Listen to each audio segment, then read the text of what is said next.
Hey, I am Pritha and welcome back to my YouTube channel. আজকে আমাদের সিরিজের day 4। আজকে আমরা যাচ্ছি তাজমহল। আমরা সকাল 8টার মধ্যে বেরিয়ে পড়েছিলাম। আমাদের হোটেল একদম ইস্ট গেটের ওয়াকিং ডিস্টেন্সে ছিল 5 মিনিট। আমাদের টিকিটও অলরেডি আর্কিওলজিক্যাল সার্ভে অফ ইন্ডিয়ার পোর্টালে বুকড ছিল। আমরা যখন অনলাইনে টিকিট বুক করবে ওখানে না দুটো অপশন থাকে, একটা হচ্ছে আফটারনুন, একটা ফোরনুন। ফোরনুন হচ্ছে যেটা সকাল 12টার আগে, আর আফটারনুন হচ্ছে 12টার পর থেকে 5টা অবধি। তোমরা সকাল সকালই যেও, কারণ তারপরে প্রচুর ভিড় হয়ে যায়। টিকিট কাটার সময়ও দুরকম ক্যাটাগরি থাকে। একটা হচ্ছে তাজমহলের আশেপাশটা ঘোরার জন্য, মানে এই গেটের ভেতরে ঢুকে তাজমহলের পুরো নিচটা ঘোরার জন্য, সেটা হচ্ছে জাস্ট 35 রুপিস পার পার্সন। আর তাজমহলের ওপরে ওঠার জন্য তোমাদেরকে এক্সট্রা 5 রুপিস পে করতে হয়। সেটা তোমরা টিকিট বুকের সময় ডেট আর তোমরা কি টিকিট চাইছো সেটা তোমরা বুক করে নিতে পারো। আমরা যেহেতু একদম সকালে গেছিলাম আর নভেম্বরের লাস্টে প্রচুরই ফগ ছিল, আমাদেরকে প্রায় 40 মিনিটস ওয়েট করতে হয়েছে যে ফগটা একটু ক্লিয়ার হলে ভালো পিকচার্স আসবে। দেখতেই পাচ্ছ প্রচুরই কিন্তু ভিড় ছিল। তোমরা যদি ভাবো যে একটু লেট করে যাব, ক্লিয়ার হয়ে যাবে উইন্টারে, প্রচুর ভিড় পাবে, প্রচুর।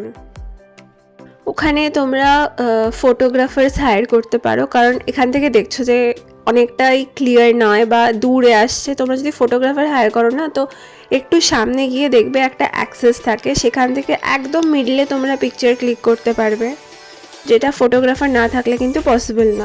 এই জায়গাটা কিন্তু তোমরা যদি ফটোগ্রাফার হায়ার না করো তোমরা অ্যাক্সেস পাবে না। 30 রুপিস পার পিকচার নেবে তোমার ফোনে সফট কপি ট্রান্সফার করার জন্য।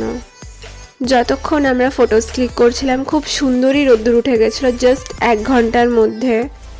সকালবেলার দিকে ফগটা একটু বেশি থাকে, কারণ একদম পাশেই যমুনা নদী। তোমরা ট্রাই করো যে কোনো রকমের বড় ব্যাগ ক্যারি না করতে, কারণ একটু সিকিউরিটি চেকিংয়ে প্রবলেম হয়। আর জলের বোতল ক্যারি করলেও সেটা যেন ট্রান্সপারেন্ট হয়।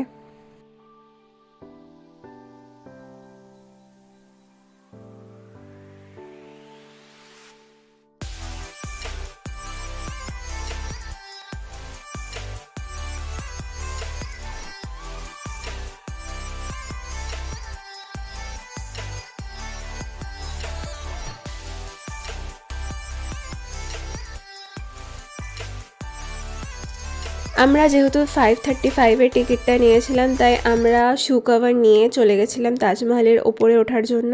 এই শু কভারটা কিন্তু তোমরা ফ্রি পেয়ে যাবে। বাইরে তোমরা দেখবে 10-20 রুপিসের বিক্রি হচ্ছে, কিন্তু ওখান থেকে নিও না, তোমরা ফ্রিতেই ভেতরে পেয়ে যাবে।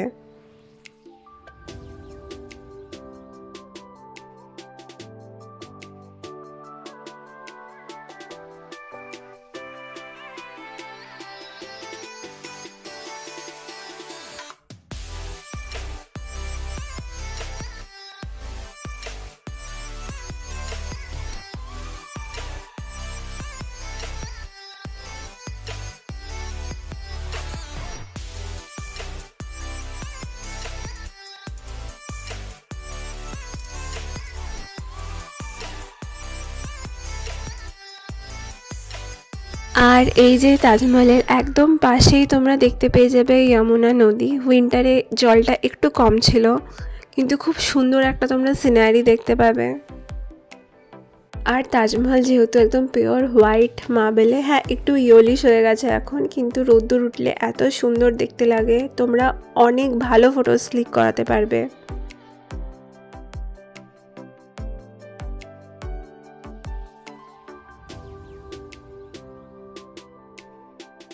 এখানেই ডে 4-এর পার্ট 1 তাজমহল শেষ করছি। পার্ট 2-এ দেখাবো আগ্রা ফোর্ট।